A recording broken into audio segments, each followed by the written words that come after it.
Pace bene, masih di mea culpa. Frater Katolik ngapain ganggu-ganggu agama orang lain? Urus bidang Katolik saja. Begitu kata komentator. Saya berpikir tentang 3 bagian. Yang pertama, apa itu Katolik? Apa itu frater? Dan apa itu bidang frater sebenarnya? Ini bagian yang pertama. Apa itu Katolik? Pernah kami terhenyak oleh dosen kami yang mengatakan, jangan kalian pikir kalian sudah mengenal Katolik. Ini satu pernyataan yang menuntut refleksi panjang bahwa memang Katolik yang sejarahnya terentang sepanjang 2000 tahun tidak dengan gampang dirumuskan. Belum lagi karena pertemuan kita dengan agama-agama lain atau Kristen lain, kita memiliki pemahaman, pengenalan yang kabur tentang Katolik. Maka benarlah apa yang dikatakan filsuf itu, nosce te ipsum. Kenalilah dirimu sendiri. Sejauh mana Katolik bisa dibahas? Apakah kita pikir Katolik itu agama saja? Kalau kita pikir begitu, itu sangat dangkal. Apakah Katolik itu harus berbicara tentang haleluya, Tuhan puji, kita sembah Dia? Kalau kita katakan itu, kita sedang menihilkan perjalanan iman sekelompok orang sepanjang 2000 tahun untuk mengenal Kristus. Kalau kita buka kompendium katekismus atau katekismus sendiri, ada 4 hal mendasar hukum yang perlu kita tahu tentang mengenal Katolik. Lex credendi, ajaran imannya. Kalau para culprit menuntut mea culpa membahas dua-duanya lah, ajaran-ajaran imannya lah, bagaimana tentang Allah, bagaimana tentang hakikat keallahan Kristus, sakramen, teologi-teologi sistematiknya, itu menyangkut lex credendi. Itu hanya satu bagian dari kekatolikan, katolisitas.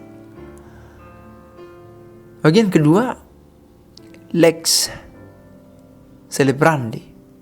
Ini bukan berurutan sesuai dengan kompendium, hanya menyebutkan keempat unsur ini. Bagaimana iman itu dirayakan, celebrare. Lilinnya ada berapa di altar? Perarakannya di mana uskup berdiri? Diakon apa pekerjaannya? Bagaimana bacaan pada malam Paskah, berapa bisa? Apakah harus 9? Bisakah 7? Bisakah lebih sedikit? Kalau banyak orang sakit yang ikut dan yang lain. Bagaimana iman itu dirayakan? Ini menyangkut katolisitas juga. Ada para culprit. Kalau bisa frater soal kita lah, bagaimana ibadat kita, bagaimana? Itu hanya menuntut celebrandi. Iman tidak hanya perayaan. Hukum kegerejaan ini tidak hanya dirayakan. Pertama tadi diimani. Yang diimani dirayakan. Lalu ada yang ketiga, lex orandi. Bagaimana iman yang dirayakan itu didoakan? Bagaimana kita berdoa? Apa dua-dua wajib? Dua-dua iman Kristiani. In nomine Patris et Filii et Spiritus Sancti. Amen. Kemuliaan Bapa kami, Pater Noster, credo in unum Deum. Rumusan iman. Nikea atau yang lain, yang lebih singkat, yang lebih panjang. Kalau bisa frater bahas dua-dua lah.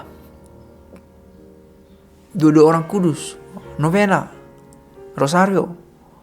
Itu hanya satu dari 4. Bagaimana lex credendi itu masuk ke dalam lex celebrandi, dan di sana ada lex orandi. Bagaimana yang kita imani itu kita rayakan, dan perayaan itu kita dalami dalam doa. Dan kemudian lex vivendi, hukum yang dihidupi. Kekatolikan itu dihidupi. Bukan hanya ngomong saja seperti saya ini, yang akhirnya disebut mengibul, banyak omong. Bagaimana para santo santa menghidupi kekristenan, kekatolikan. Kompleks, tidak hanya kitab suci. Karena Kristus melampaui kitab suci. Kitab suci adalah sumber terutama untuk mengenalnya. Tapi ada juga tradisi, ajaran gereja yang harus kita dalami. Jika hidup keagamanmu masih sama hanya seperti orang Farisi dan ahli Taurat, apa yang harus kita unggulkan dalam kekatolikan? Kata bacaan itu. Apakah kalau Katolik kekristenan harus membahas penyembuhan batin? Apakah harus menyampaikan khotbah renungan-renungan yang dari kitab suci, biblikal, dan membuatmu terangkat dari persoalan-persoalan hidup? Ya, itu. Tetapi tidak hanya itu. Dia yang masuk kerajaan Allah adalah siapa? Ketika melihat aku telanjang, ia memberi aku pakaian. Ketika aku haus, ia memberi aku minum. Ketika aku lapar, ia memberi aku makan. Ketika aku terasing, ia menerima aku di rumahnya.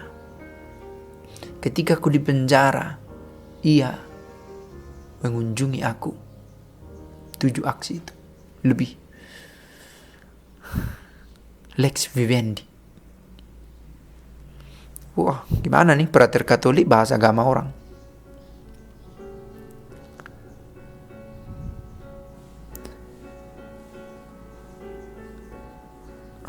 Kekatolikan menyentuh banyak aspek dengan sisi universalitasnya. Apa kata Ignatius? Di mana ada Kristus, di situ ada gereja Katolik. Dan tidak dikatakan di mana ada gereja Katolik, di situ ada Kristus, no? Di mana ada Kristus? Kristus sebagai kepala. Di situ ada gereja Katolik. Ketika Kristus berkunjung ke agama tetangga, Katolik hadir di sana. Apakah Kristus hanya ada dalam Katolik? Betapa hebatnya Katolik membungkus Kristus. Kalau begitu. Maka kita hadir menyentuh semua aspek. Saya sudah katakan pernah, bahkan kita harus berbicara tentang justice, peace, integrity of creation. Bagaimana itu aborsi? Bagaimana itu keluarga berencana? Bagaimana itu kemiskinan? Bagaimana itu LGBT? Bagaimana itu kerusakan alam, lingkungan hidup? Bagaimana itu pertambangan? Apa sumbangsinya, pengaruhnya bagi ekologi? Kompleks. Kekatolikan itu adalah way of life juga.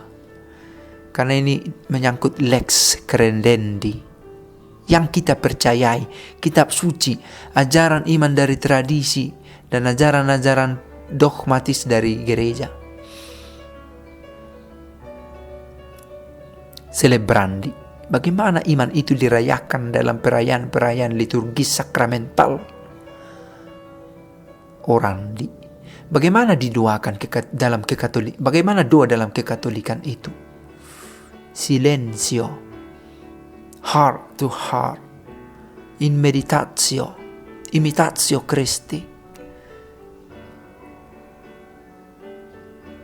Bagaimana kekatolikan itu dibawa dalam hidup vivere, hidup asli, nyata. Apakah kita ingin menjadi Katolik yang ingin sehat sendiri? Di mana aspek universalitasnya? Yesus pergi ke tempat kumuh, ke lingkungan-lingkungan lain, bahkan kepada yang tidak mengenal dia, dan Katolik harus hadir di sana. Universal sejauh Kristus hadir di dalamnya, kata kompendium.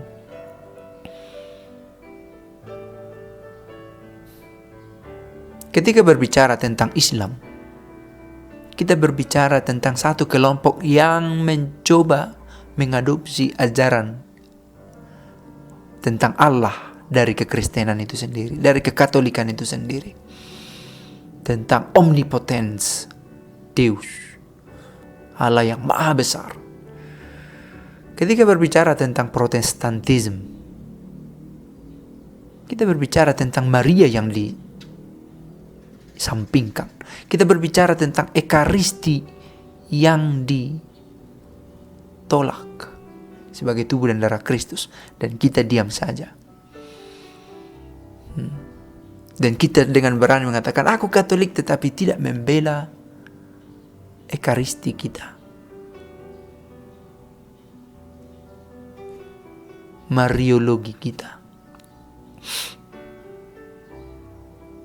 Dan pembicaraan tentang Katolisisme itu kontekstual. Ketika kita di Indonesia, kita berbicara dalam pluralisme dengan Muslim yang adalah mayoritas di sini. Harus ada terminologi itu terpaksa ada karena kita tahu statistik.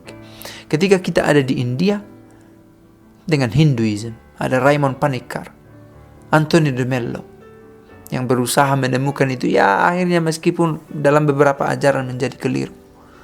Ketika berada di Amerika Latin berbicara tentang teologi pembebasan, ada Leonardo Boff dan yang lain. Ketika berbicara di Amerika Utara tentang individualisme, tentang hidup yang progresif, relativisme, dan di Eropa ateisme. Kontekstual, teologi itu kontekstual. Di mana kita berada, di situ kita berbicara tentang iman kita dengan tema yang pas. Di beberapa bagian dari Amerika atau Eropa bertemu dengan Protestantisme, dan itu hangat. Kita, karena sama-sama Kristen berhadapan dengan sekelompok orang yang lebih besar, kita menjadi satu. Di tempat lain ada perselisihan. Maka perbedaan agama memang yang dulu adalah tabu, sekarang secara revolusioner harus kita pandang berbeda. Kita masuk ke dalam peradaban baru tentang cara beragama, yang setiap pemuka agamanya harus menghadapi ini, berpikiran tentang ini. Tidak menolak, tapi harus menghadapinya. Life is changing. Hidup kita berubah. Frater Katolik kok bahas agama orang? Kita membahas Kristus yang dinafikan, yang disampingkan di agama lain. Pace bene.